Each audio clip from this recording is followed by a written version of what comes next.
Hello and welcome to Butterfly Learning's YouTube channel. Today we are going to talk about how to reduce screen time for kids, especially while eating food. Children with impaired social skills may seek solitary and sedentary activities, and have narrow interests. They can spend long hours doing a single activity.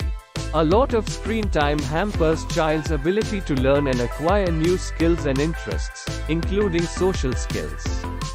Screen time too close to bed can lead to difficulty in falling asleep. Despite its flaws, it is not advisable to stop the screen time altogether, as it could lead to behavioral issues. If you feel the need to reduce your child's screen time, check out the following steps to make the transition more efficient.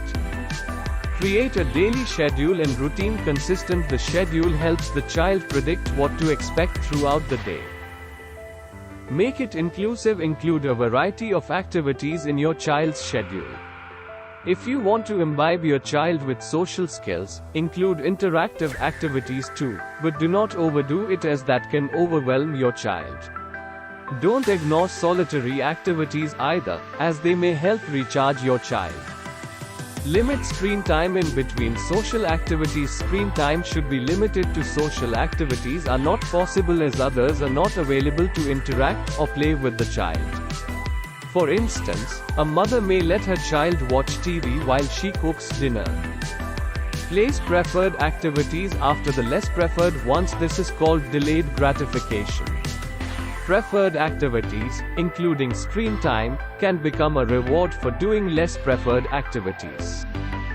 Use a timer to set the duration of screen time instead of suddenly taking away the device. Reel it in gradually.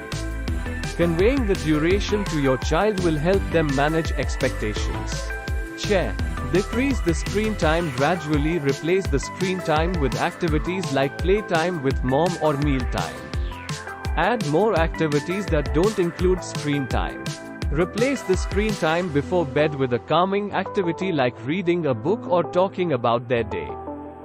Once your child gets used to other activities, they may show less desire for screen time. Replace your child's screen time with play, social, or even physical activities. That's about it. Thanks for watching Butterfly Learning's YouTube channel. Subscribe for more such videos.